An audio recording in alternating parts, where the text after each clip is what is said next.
show da cantora Daniela Mercury em São Paulo e a intervenção do ministro Alexandre de Moraes numa atuação do governo Bolsonaro. Vamos discutir um pouquinho sobre isto?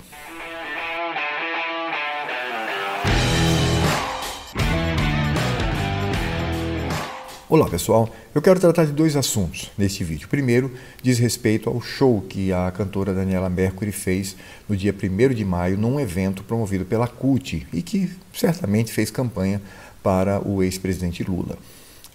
E a minha questão aqui não é analisar diretamente este fato. Já há muitos vídeos que tratam sobre isso, vídeos que são bons e que já trazem uma análise completa sobre essa questão, inclusive sobre legislação, sobre o que aconteceu e os desdobramentos. Eu quero aqui refletir em algo maior, o que está por trás disso. Eu quero discutir sobre o papel do Estado. Para que o Estado existe? E é interessante que Abraham Kuyper, ele vai dizer que o Estado ele é uma esfera mecânica dentro da sociedade. Você tem as esferas orgânicas. O que são as esferas orgânicas? A família, o trabalho, a parte que envolve conhecimento, educação, enfim, são orgânicos dentro da sociedade. E existe uma esfera que não deve se sobrepor, mas se coloca ao lado dessas demais esferas, que é mecânica, que é o Estado. Sobretudo numa democracia como a nossa, onde existe a eleição. E aí a pergunta que se faz é papel do Estado investir fazer investimento na diversão das pessoas? Bem, eu entendo que o Estado ele tem apenas 3 responsabilidades, somente 3. A primeira é garantir a liberdade dos indivíduos e das esferas sociais. Esse é o papel do Estado. Segundo, proteger a propriedade privada. Essa propriedade privada ela é sagrada e ela então precisa de proteção e é o Estado que vai fazê-lo. E terceiro, o Estado ele deve barrar, ele deve reter abusos criminosos que surjam dessas duas questões, a liberdade individual e também a propriedade privada. Então é para isso que o Estado existe. O Estado existe para punir os maus e honrar os bons, para fazer com que a sociedade ela viva em paz no que diz respeito à atuação dos indivíduos e das esferas sociais. Por isso que o Estado ele tem que ter um exército forte, ele tem que ter uma polícia forte, ele tem que ter um judiciário forte, honesto, imparcial, para atuar nestas áreas. Ora, por isso que, ao pagar imposto, o que eu quero, na verdade, é que o Estado faça e exerça o seu papel. Agora, o problema é que o Estado ele começa a se envolver em outras áreas como educação, infraestrutura, saúde, habitação, diversão, que é o nosso ponto aqui. Aí é muito complicado. Ora, eu como pagador de impostos, eu não tenho interesse nenhum que a cantora Daniela Mercury ela faça um show lá em São Paulo, embora, obviamente, que ali foi o governo municipal de São Paulo. Mas eu estou usando apenas como exemplo. Eu, como pagador de impostos, não tenho interesse numa peça do ator X ou no show de um cantor Y. De forma nenhuma, de forma nenhuma. Por isso que nós temos estas distorções, essas situações que são absurdas. Porque quando nós delegamos ao Estado aquilo que não lhe pertence, sendo ele uma esfera mecânica da sociedade, o que temos, na verdade, como resultado, são estas questões. O segundo ponto que eu gostaria de discutir aqui com vocês é com relação à atuação do ministro Alexandre de Moraes, que barrou a redução do IPI promulgada pelo governo executivo, pelo governo Bolsonaro. Mais uma vez eu digo, a minha discussão aqui não se dá por conta da Zona Franca de Manaus, sobre a questão dos impostos. Isso é um assunto muito mais complexo e que depende de um vídeo muito maior e com gente muito mais capacitada do que eu para fazer esse tipo de discussão. Meu ponto aqui é a atuação do ministro numa decisão do executivo com relação a um imposto. No caso foi a redução.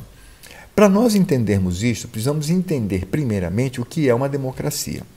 Uma democracia como a nossa, ela está baseada em 3 poderes. Esses 3 poderes são independentes um do outro.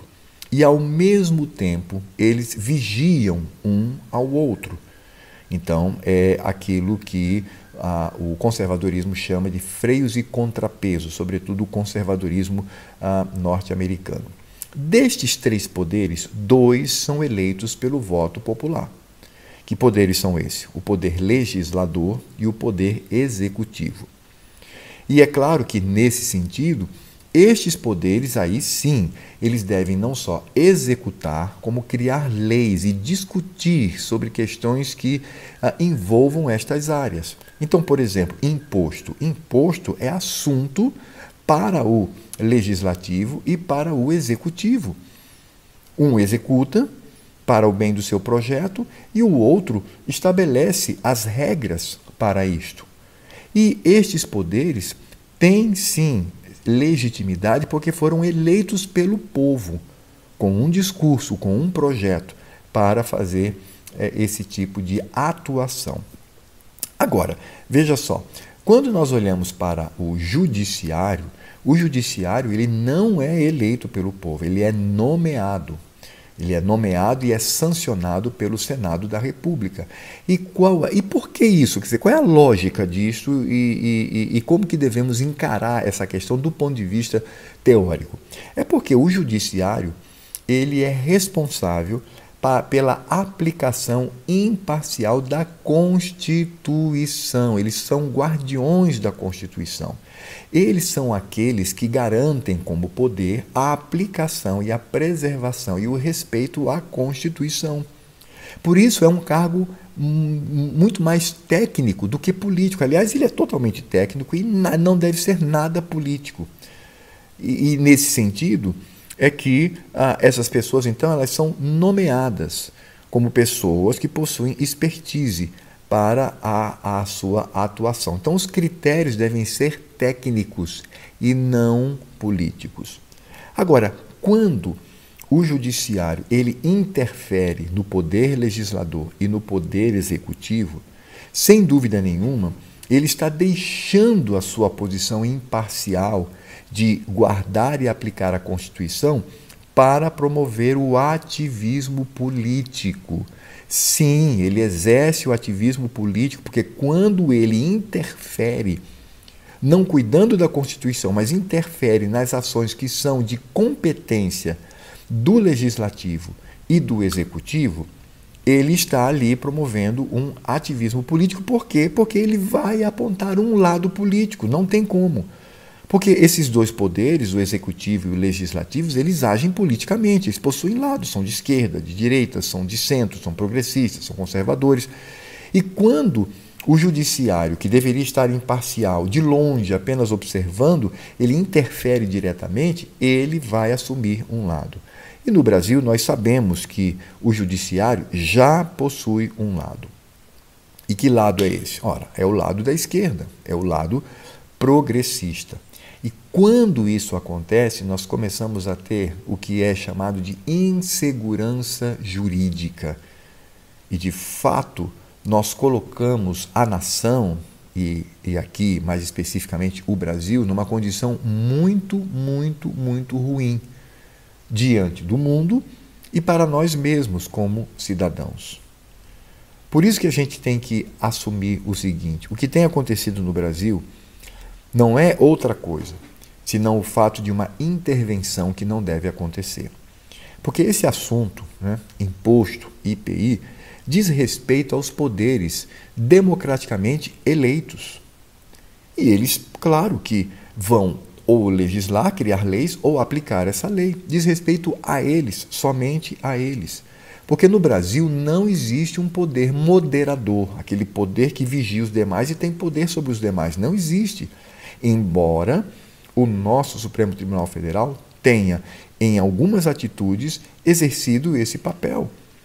E esse papel ele é provocado por quem? Pela oposição. O governo então toma uma decisão, a oposição não gosta, entra no Supremo Tribunal Federal e o Supremo Tribunal Federal então interfere na decisão. Isso aí deve ser exercido por um poder moderador que não existe, essa figura não existe no Brasil. E é claro que o resultado não é outro. é o ativismo progressista, é o ativismo socialista que vivemos no Brasil. Por isso estamos nessa situação quase que desesperadora, onde o executivo, seja ele quem for, o executivo não pode trabalhar e o legislativo fica de mãos atadas. E o poder judiciário, então, como o grande moderador, como aquele grande poder sobre os demais. E isto não pode acontecer. Agora, qual é a solução para isto? Meus caros, a solução para isto é o Senado da República. Os senadores, eles têm poder, inclusive, de, por meio de uma documentação e comprovação robusta, eles podem, sim, impedir a atuação de um ministro do Supremo Tribunal Federal. E aí eu digo, por isso, nós devemos estar atentos, porque nós vamos eleger novos senadores para o Senado da República. E nisto devemos ser criteriosos e devemos colocar pessoas que sejam honestas, firmes e que venham contrário a esta situação que cria uma instabilidade jurídica e até política no Brasil. Obviamente, trazendo resultados negativos na economia, no comércio, na segurança, enfim, em tudo que nós conhecemos e desejamos para a nossa nação. Então, lembre-se, nós vamos eleger novos senadores.